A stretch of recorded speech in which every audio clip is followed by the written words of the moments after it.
Bugün okuyduğun yeni bir kitabımız Sebep kılsan süvette su toxtaydı.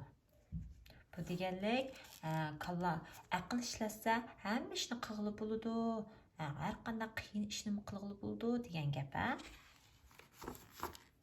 Bu kitapta bir necha hikoyalar bor ekan. Biz birinchi hikoyani o'qib boqaylik. Birinchi hikoya bo'lsa tugmas oltin debdi. Bir buvayning 3 o'g'li bor ekan.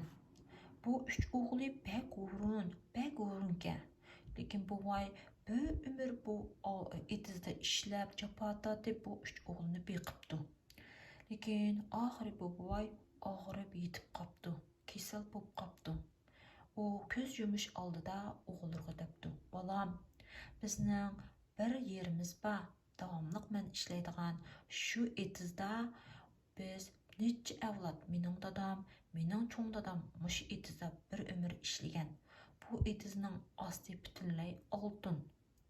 Men tugab ketgandan keyin shu oltinlar, shu etizni yaxshi ishlanglar, shu etizni obdan oqtirib, uningdagi oltinlarni tepilinglar" debdi-da, ko'z yumib u olamga ketib qopdi. Shun bilan to's tugab ketgandan keyin bu 3 bola to'g'ri asratlanibdi. Ular dadasining o'limini uzatib bo'lgandan keyin dadasining degani bo'yicha etizga berib, hammasi to'xtamay etizni ketmanlar bilan chepib, u oltinni izlabdi. Etizning bulun pishqoqlarimi qolmabdi. U oltinni zoti topolmabdi. Atrofimda qarasa, boshqa dehqonlar bo'lsa, ketmanlarni chepib, yalan o'rib bo'lgandan keyin bug'doy chechidi ekan. Shu bular, bu oltinni topolmadik.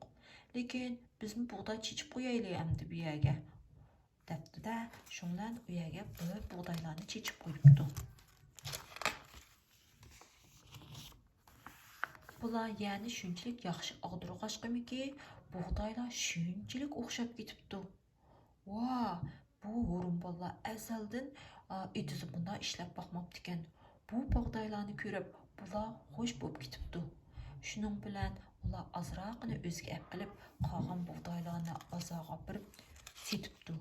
Bularning etizidan tog'olab bug'doy chiqibdi va mala hamon o'ribdi. Qarang, bug'doylarni osmonga ketibdi-ki, uninkidagi soypaqlardek chiqib ketibdi, qo'llaridan ajrab va bug'doylar tushibdi va shuning bilan ular bozorga olib borib bug'doylarni setibdi.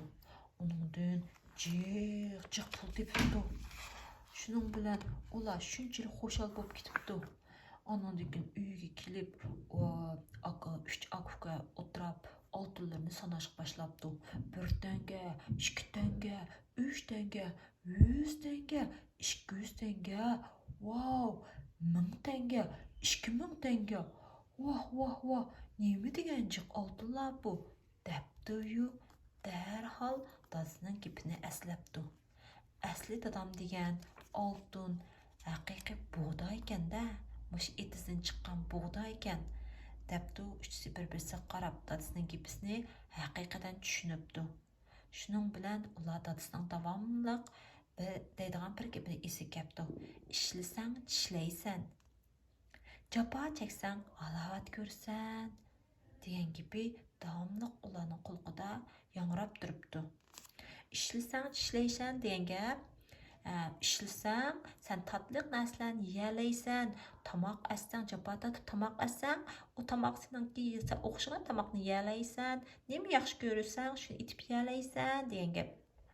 Jafo tortidi degan gap, masalan degan gul terisa, masalan opang dadanglar gul terisa, uningga davomliq suv quydi, urug'larni to'kidi, uning kundan atrofi qarab boqidi, qurtidimi, yemidimi deb qurtigan bo'lsa ularga to'g'ri chachidi.